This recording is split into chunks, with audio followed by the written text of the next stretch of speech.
Entonces estaba confundido.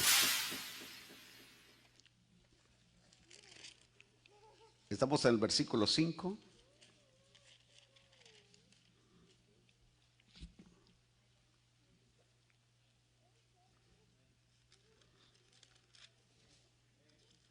Gloria a Dios.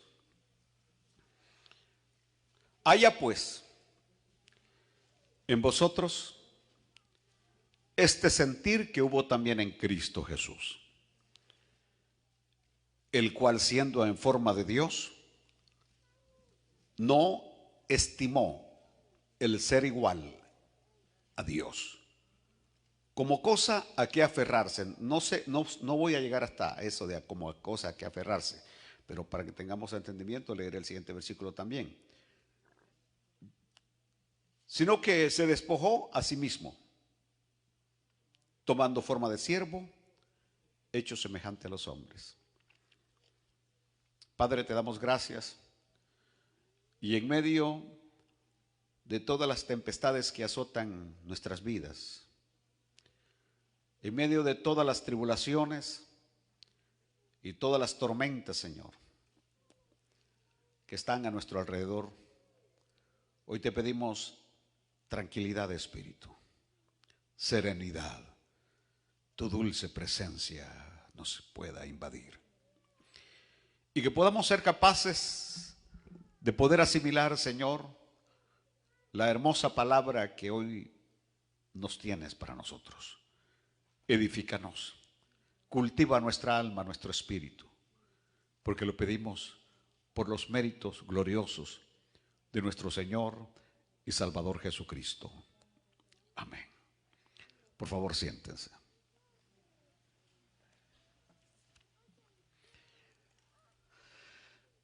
Ya dijimos que estamos frente a uno de los más grandes pasajes escritos acerca de la persona de Jesucristo. Este es un pasaje enorme, profundo, acerca de la persona de Jesucristo. Lo interesante es que describe la imagen perfecta. La imagen perfecta de la humildad.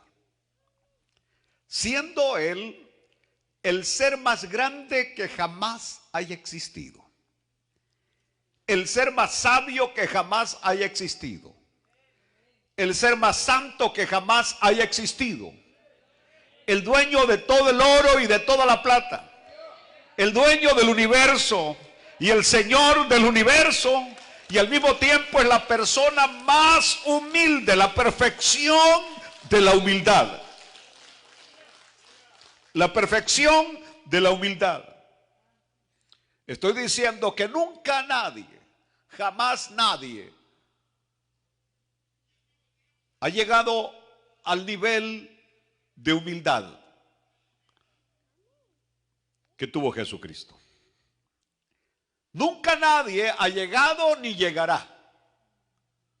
Nunca nadie ha llegado ni llegará a tener, a ostentar la humildad y la sencillez.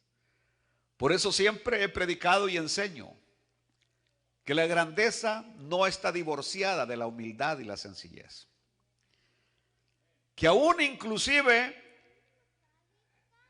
el sentirse uno hermoso, hermosa, con cierto conocimiento, debería uno manejarlo eso con una gran dosis de humildad y sencillez. De humildad y sencillez. Vamos a entrar entonces a este estudio.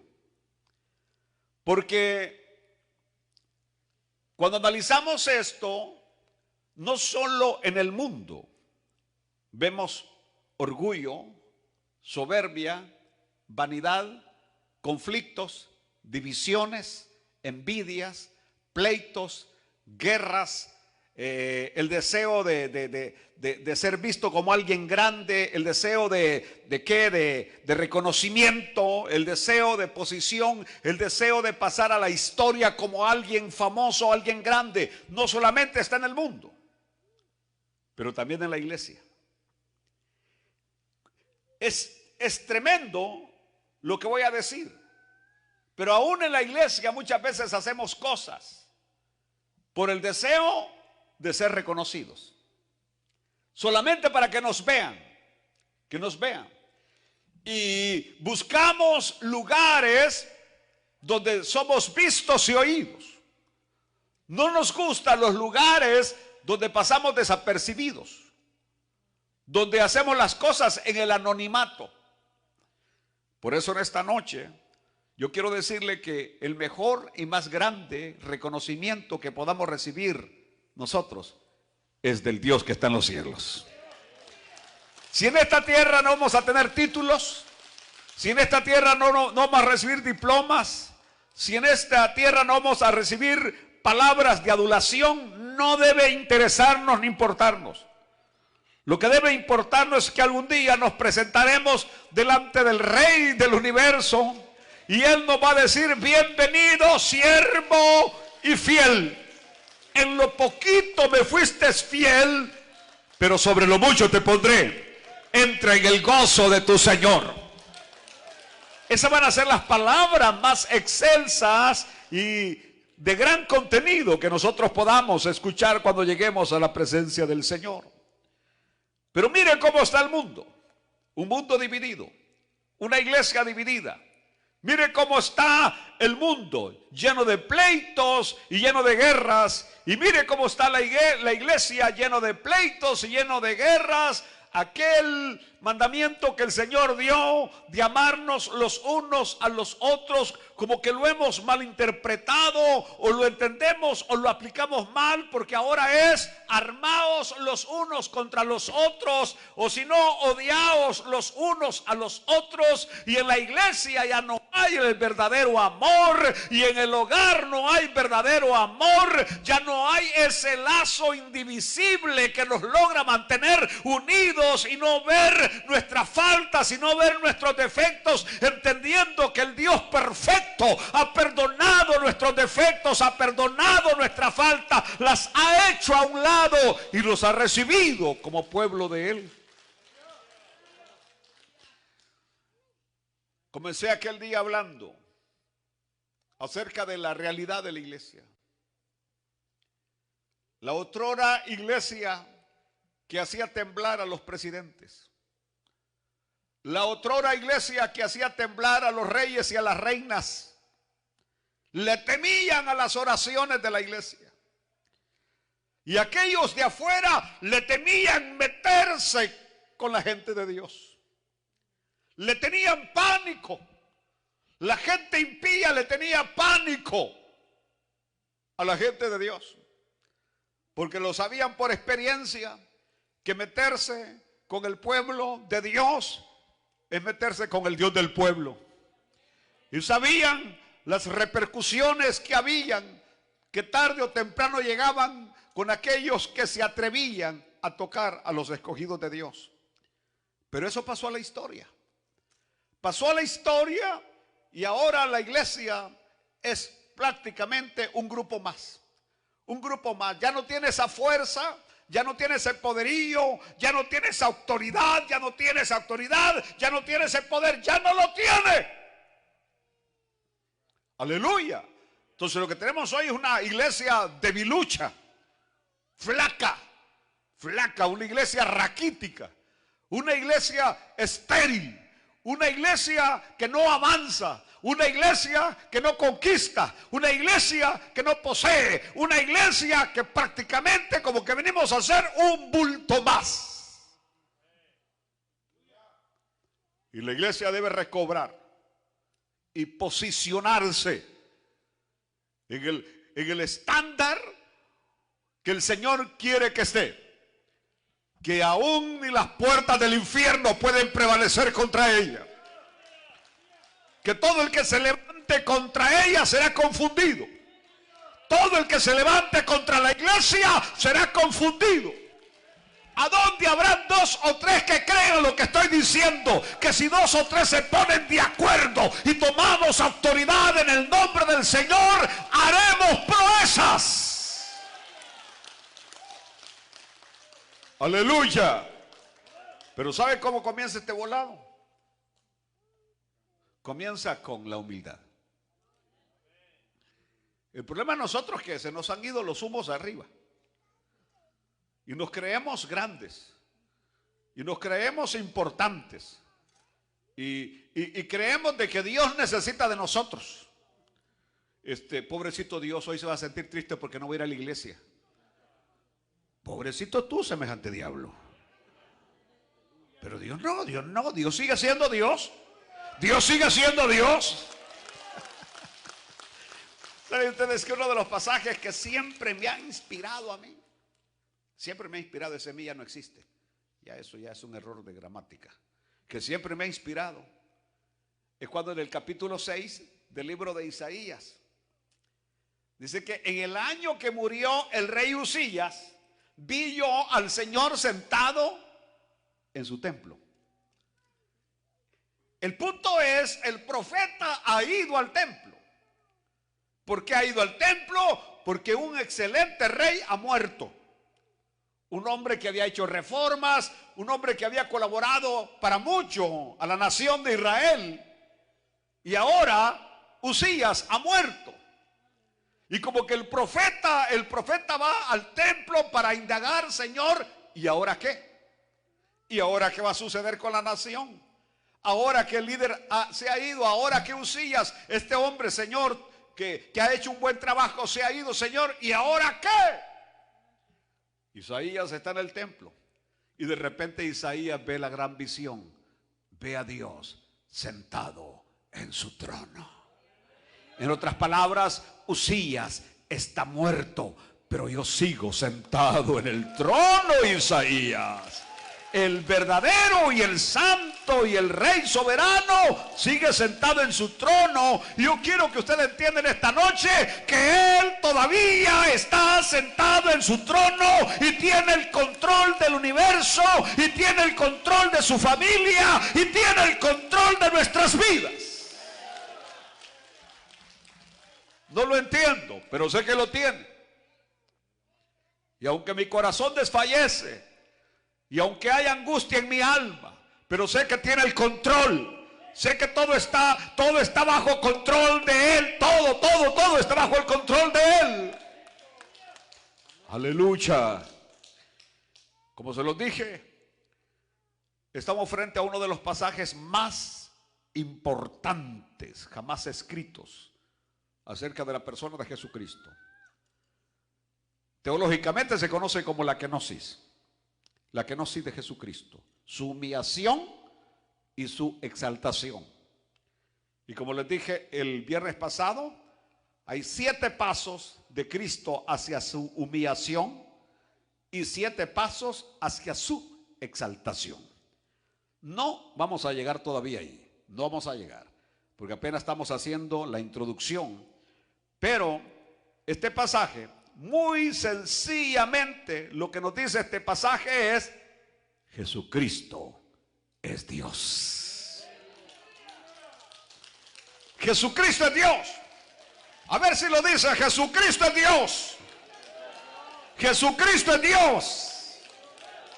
Y siendo Dios, se humilló y se convirtió en un simple hombre.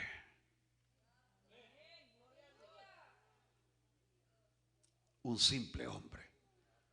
Prácticamente del todo se convierte en nada. Porque nosotros no somos nada. Oh, no, me equivoqué. Somos menos que nada. Así lo dice la Biblia. Menos que nada. El nada nos queda muy grande el saco. Entonces Él, siendo Dios, y ayer estaba viendo unas fotos que han sacado del universo con esas millones de constelaciones, millones de galaxias, con un universo infinito hasta este momento, que se necesitan los límites de las matemáticas para poder medirlo. Y Él es el hacedor de todo. Alaben a Dios, el hacedor de todo, el sustentador de todo el universo. Aleluya. Y siendo el rey soberano del universo, el hacedor de todo, con todos los poderes habidos y por haber, se humilla. ¿Por qué no se mira usted un ratito en el espejo? Me hubiera traído unos espejos para que se le bajen los humos, porque usted, y para mí también, ¿no? Porque de repente como que nos sentimos la gran cosa. ¿Entendió?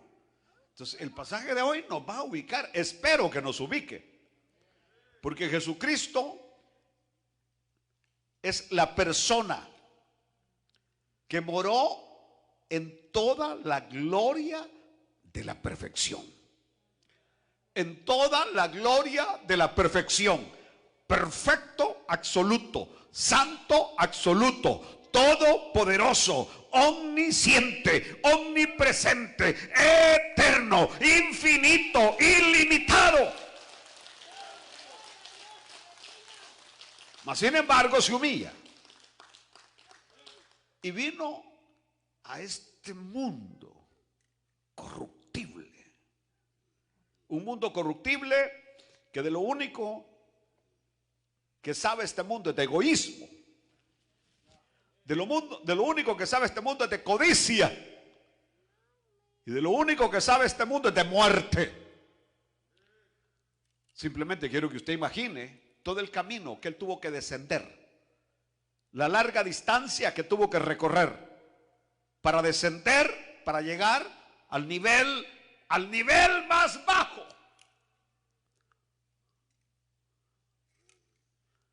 Porque ustedes saben que se hablan de dimensiones. ¿Me meto? Sí, me meto, vaya. Ya me dieron autorización. Porque hay cosas que no me meto porque no quiero dejarlos en la luna. Pero se habla de dimensiones. ¿De cuántas dimensiones se habla? De 7 dimensiones. No de 4, 7 dimensiones. Y nosotros nos ha tocado estar y vivir en la más bajera. En la dimensión más baja. En esa nos ha tocado a nosotros existir. En la dimensión más baja, la material. Para que se den cuenta. La dimensión más baja, que como dije, me caigo de ahí, ya no me levanto. Ya no me levanto. Me meto al agua y no puedo nadar, me ahogo. Me pegan una herida, no del corazón, ¿verdad? Sino de afuera. Ya no me sano, me sale la sangre, ya me muero. Mire, mire cómo andamos todos tapados por algo microscópico invisible que se llama COVID-19.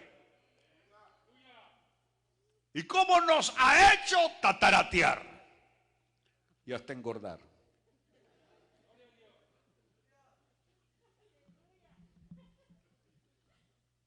Esa es nuestra fragilidad. Por eso aquel día prediqué sobre la fragilidad humana. Somos frágiles. Somos peor que el azúcar, que si le cae el agua se deshace.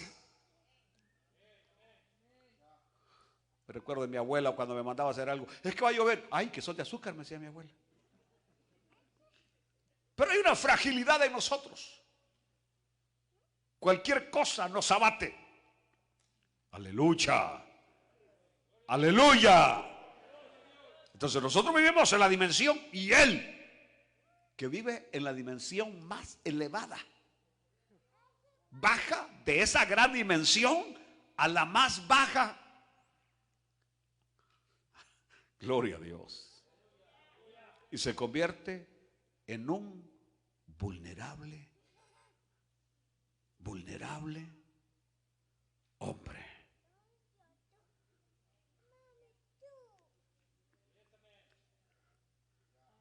Lo más bajo del reino animal.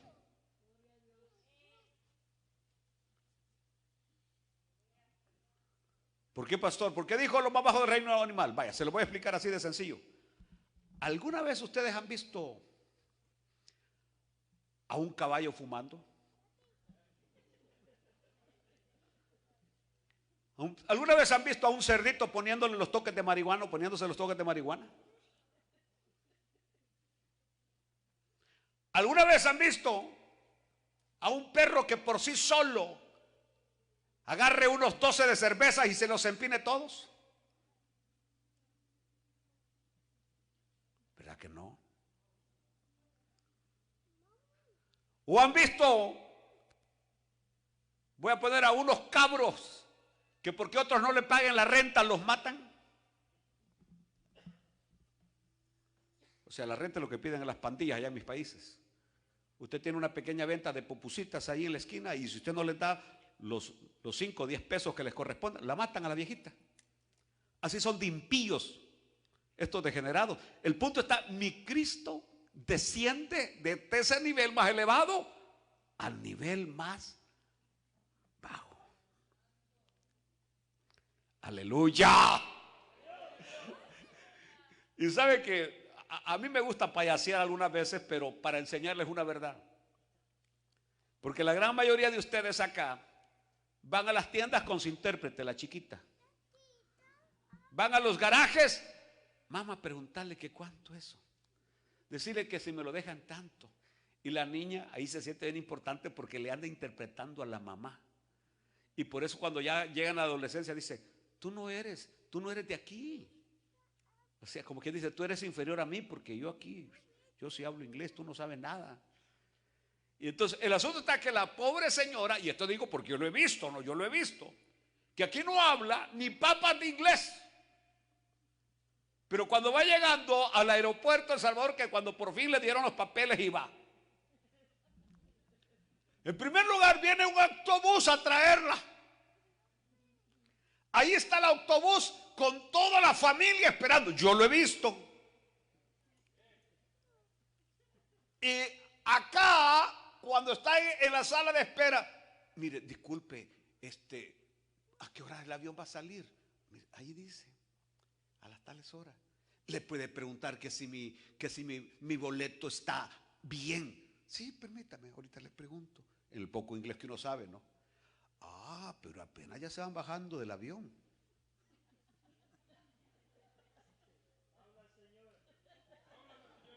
Agarran su bolsa y empieza, excuse me. Y esta vez que fuimos, había una señora, decía, extranjeros y nacionales. Ella ya tenía su pasaporte americano. ¿Verdad? Me dice que a mí, aquí me toca. Si quiere, sí, le dije. Porque, pues, yo soy ya ciudadana americana. Sí, le digo, si usted quiere, está bien. Únicamente le dije que a estos les cobran, a nosotros los nacionales no nos cobran, le dije. Entonces, pero desde que salen, excuse me, ¿a dónde están saliendo las maletas? Allá, señora. Oh, thank you. Y aquí no hablan nada. Eso se llama vanidad. Eso se llama orgullo. Y luego cuando la mamá la recibe en la noche, ahora como aquí ya, antes no habían aguacates aquí, ahora sí hay muchos aguacates. Pero antes no había muchos aguacates, ahora sí hay muchos aguacates. Así que cuando llegaban y la mamá les daba de cenar y les partía un aguacate, le dice, ¿y esto qué ser? Y le decía a la nana, con lo que te crié, horrible, a puros aguacates. Porque, ¿y esto qué ser? Entonces, estoy hablando que nosotros,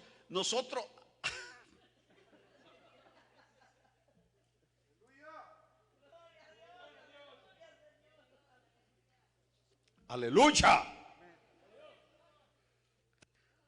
Y la otra hermana llevaba una camiseta que ella ni sabía lo que decía. Estoy enamorada de my girlfriend.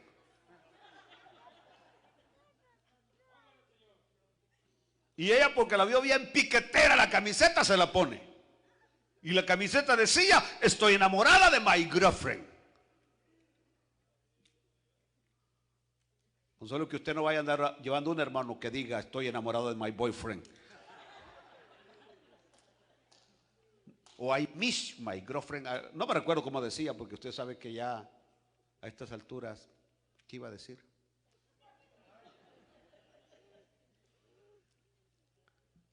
Regreso acá. Es imposible entender la humildad que necesitó mi Señor para descender de donde Él estaba y llegar hasta donde llegó.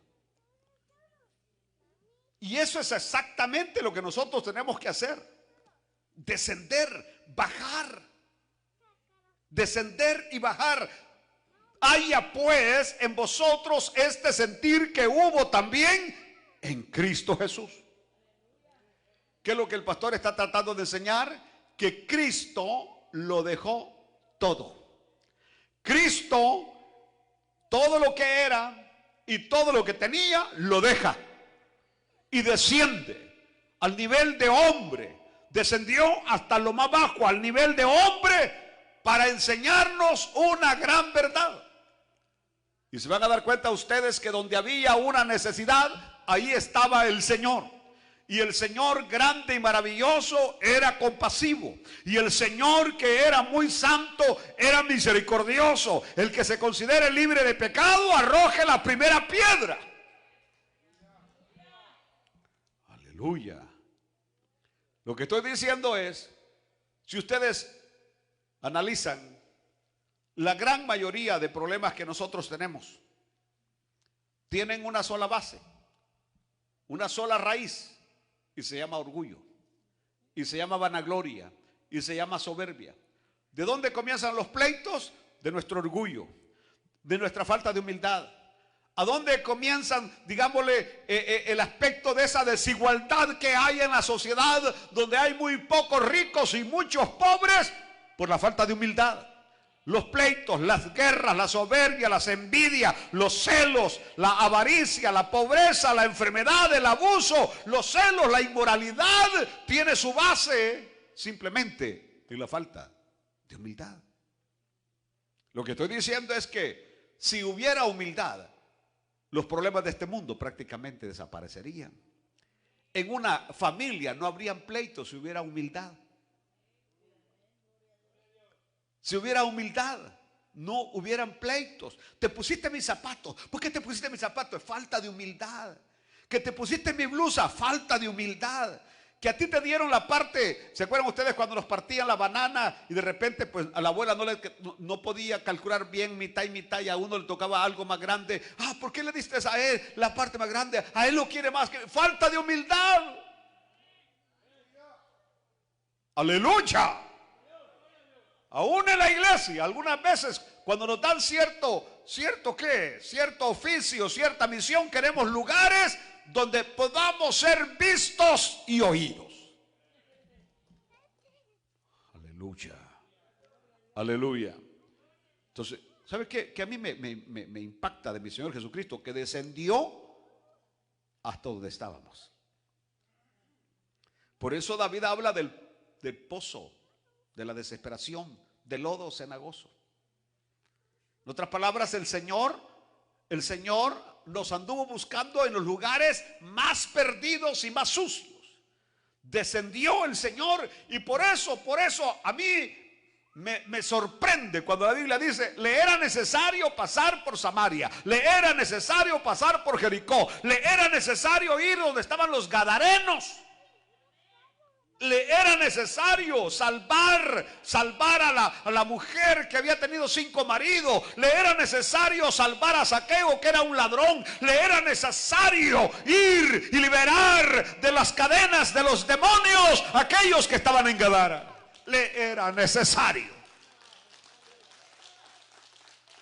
Aleluya. Ha entrado a la casa de un pecador. Si fuera profeta se diera cuenta quién le está sobando los pies. ¿Se acuerdan ustedes? El Señor descendía.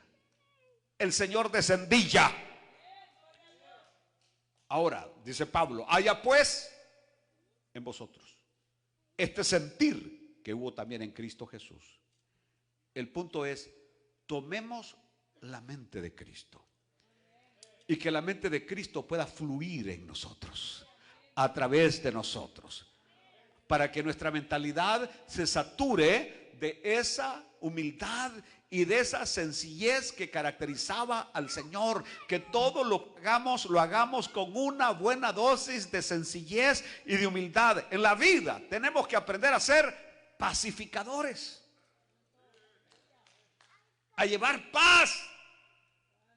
Que seamos gente que andamos baldes de agua para apagar incendios, y no gente que anda gasolina en las manos para provocar mayor incendio.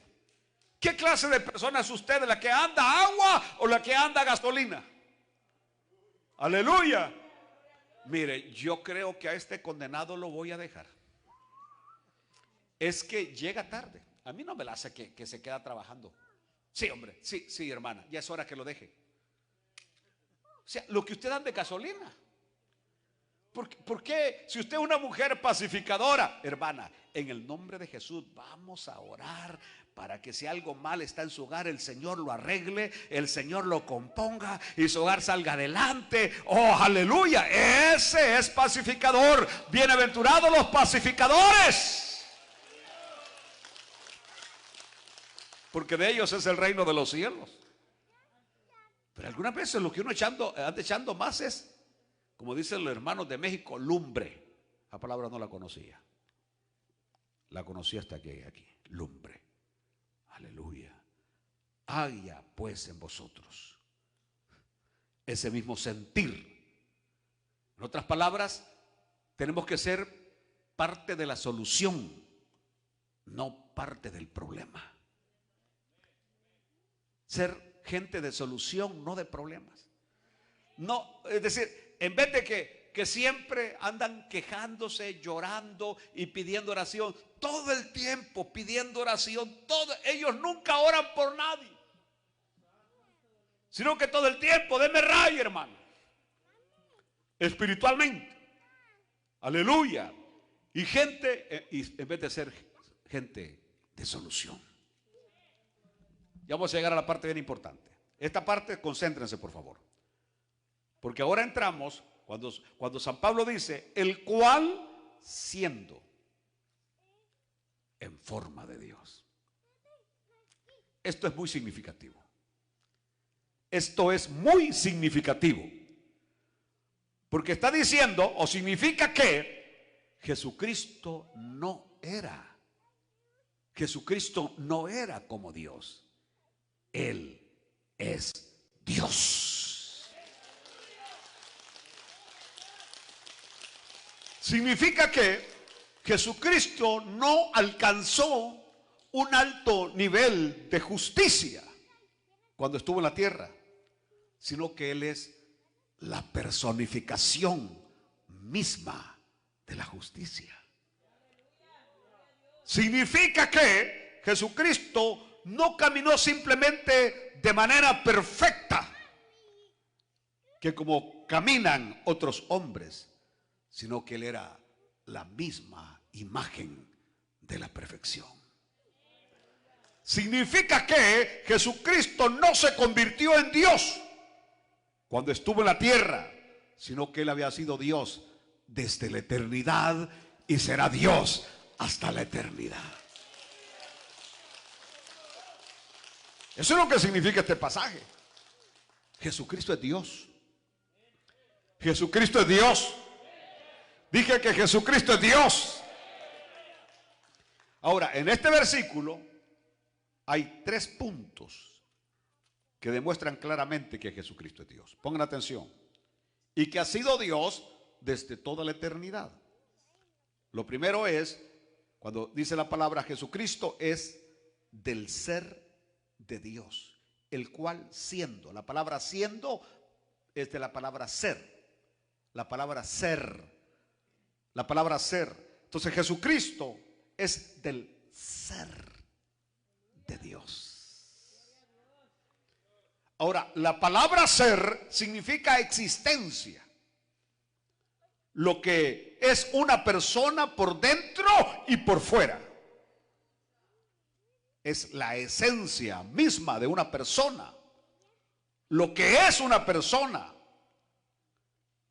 era parte de la persona que no puede cambiar, esa parte de la persona que no puede cambiar. Eso significa ser, algo que no cambia. Es lo que una persona es y todo lo que es. En el principio era el verbo, y el verbo era con Dios, y el verbo era Dios. Luego dice, el cual siendo en forma de Dios. Jesucristo es en forma de Dios. Y la palabra forma significa el ser permanente y constante de una persona. El ser permanente y constante de una persona. En otras palabras, es la propia esencia de una persona, lo que una persona es. Esa parte de él, una vez más, que nunca cambia. El ser inmutable de alguien. Aleluya. Así como nosotros, a menos que el Señor haga un cambio profundo en nuestras vidas, podemos poner alcohol, un poquito de penicilina para curar las heridas, pero al fin y al cabo volveremos a actuar y ser iguales. Aleluya. ¿Ustedes alguna vez han tenido a alguien que le digo, a partir de hoy voy a cambiar? ¿Y por cuánto tiempo cambió? Una semana, posiblemente 2 semanas, y a la tercera semana, el mismo. O peor. Se van a dar cuenta ustedes que esa situación, verás que voy a cambiar, verás que voy a cambiar, verás que voy a ser diferente. Eso no funciona, el plano humano no funciona. El único que puede cambiar el corazón y la mente del hombre es el poder de Dios cuando nacemos del agua y del Espíritu. Aleluya. Segundo, bueno, Jesucristo dije que es en forma de Dios. Aleluya. Esto significa algo glorioso. Jesucristo es la misma esencia y ser de la imagen de Dios. Pastor, ¿qué está diciendo? Él es divino. Él es inmutable. Él es todopoderoso. Él lo sabe todo. Él está en todas partes. Él no tiene principio ni tiene fin. Su sabiduría es insondable y su amor es infinito. Alabado sea su nombre. Por eso el escritor a los hebreos dice, el cual siendo el resplandor de su gloria y la imagen misma de su sustancia, y quien sustenta todas las cosas con la palabra de su poder, habiendo efectuado la purificación de nuestros pecados por medio de sí mismo, se sentó a la diestra de la majestad en las alturas.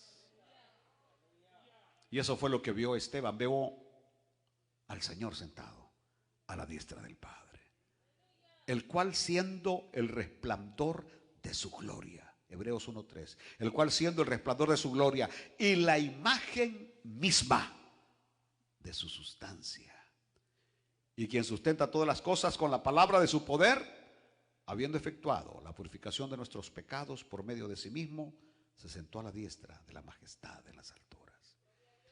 Por eso es que Pablo en Colosenses 1:15 dice, Él es la imagen del Dios invisible. Él es la imagen del Dios invisible. Y San Juan 1:18 lo va a decir de esta manera, a Dios nadie le vio jamás. El unigénito Hijo del Padre es quien le ha dado a conocer. Enséñanos, muéstranos al Padre. ¿Cuánto tiempo he estado con ustedes? Si me han visto a mí, han visto al Padre. Si me han oído a mí, dijo Cristo, han oído al Padre. Voy a terminar en esta noche. Muchas veces nosotros tenemos unas ideas equivocadas porque así nos las han enseñado. Por ejemplo, nosotros decimos, el Padre está arriba, el Hijo está en medio y el Espíritu Santo está hasta abajo. Es una aberración de interpretación bíblica, muy equivocada. Porque simplemente cuando dice el orden, el nombre del Padre, del Hijo y del Espíritu Santo, se refiere el orden de aparecimiento de ellos. En otras palabras, en el Antiguo Testamento vimos al Padre en acción. En el Nuevo Testamento vemos, en el tiempo de Cristo, al Hijo en acción. Y después ya en el libro de los Hechos, hasta hoy, al Espíritu Santo en acción. Pero el Padre, escuchen bien, el Padre, el Hijo y el Espíritu Santo son iguales. Tienen la misma naturaleza. Tienen los mismos atributos. El Padre es omnipotente, el Hijo también es omnipotente y el Espíritu Santo es omnipotente. El Padre es omnisciente, el Hijo también es omnisciente y el Espíritu Santo es omnisciente. El Padre es eterno, el Hijo es eterno y el Espíritu Santo es eterno. El Padre es sabio, el Hijo es sabio y el Espíritu Santo también es sabio. El Padre es santo, el Hijo también es santo y el Espíritu Santo también es santo. Es decir, las mismas virtudes y los mismos atributos le pertenecen al Padre, al Hijo y al Espíritu Santo. Aleluya. Por eso, en Juan capítulo 10, versículo 30, ¿qué dijo? El Padre y yo, uno somos. Y por eso en el libro de San Juan, capítulo 17, Él va a orar: Padre, que sean uno, así como tú y yo somos uno. Pastor, ¿y qué sería lo importante de todo este montón de volados que ha dicho? Sencillo: que cuando yo sé en quién he creído, el poder y la autoridad que Él tiene. Jesús es el ser más poderoso de todo el universo.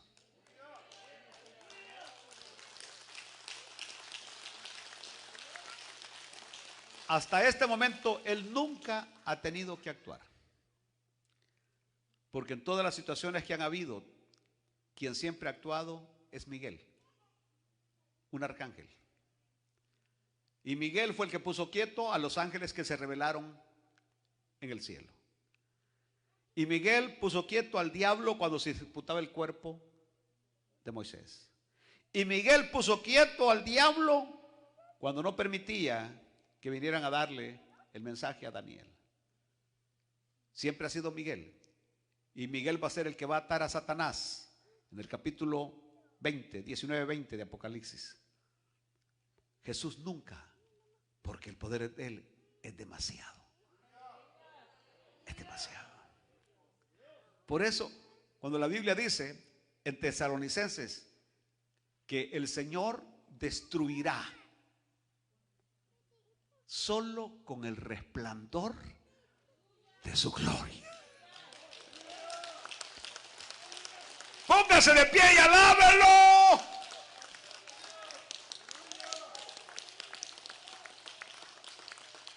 Ahora recuerde, aquí estoy yo.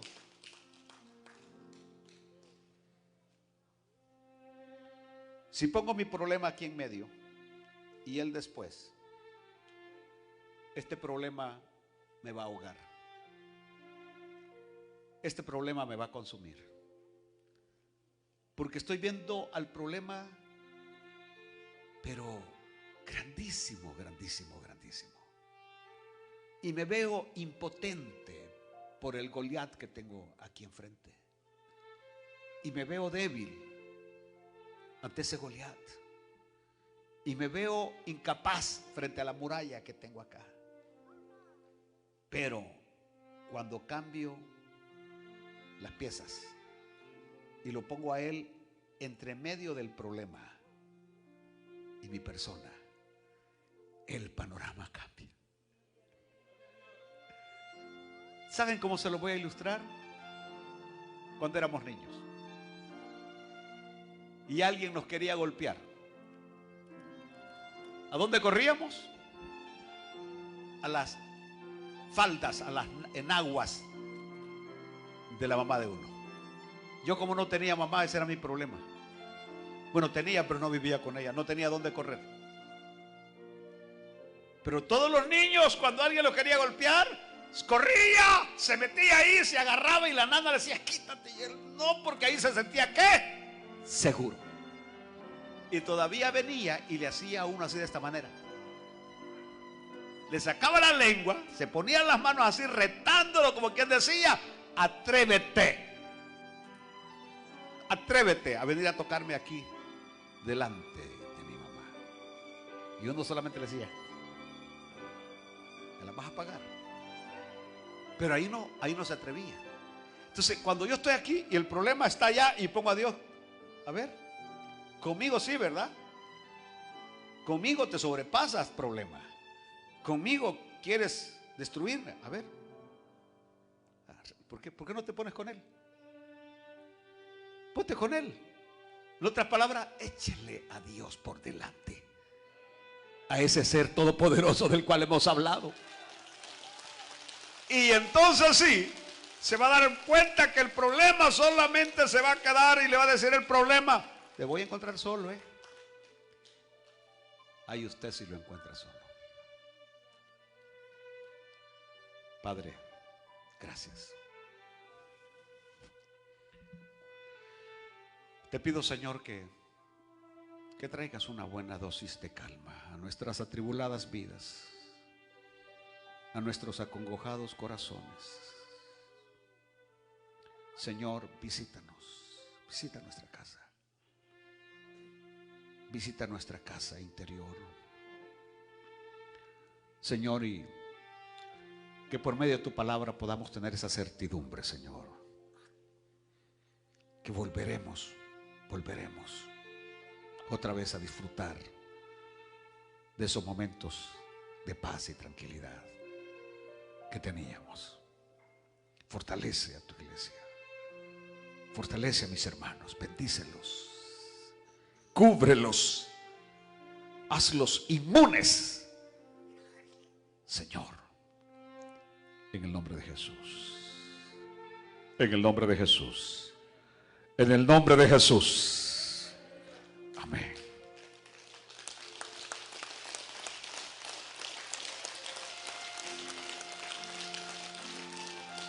Quiero preguntar si alguna persona no tiene al Señor en esta noche.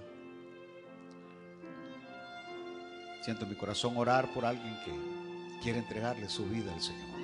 ¿Hay alguien que todavía no es cristiano, no es cristiana, y que en esta noche quiere rendirle su vida al Señor? ¿Hay alguien? Pero sí rapidito, porque ya me pasé del tiempo, y ya nos vamos.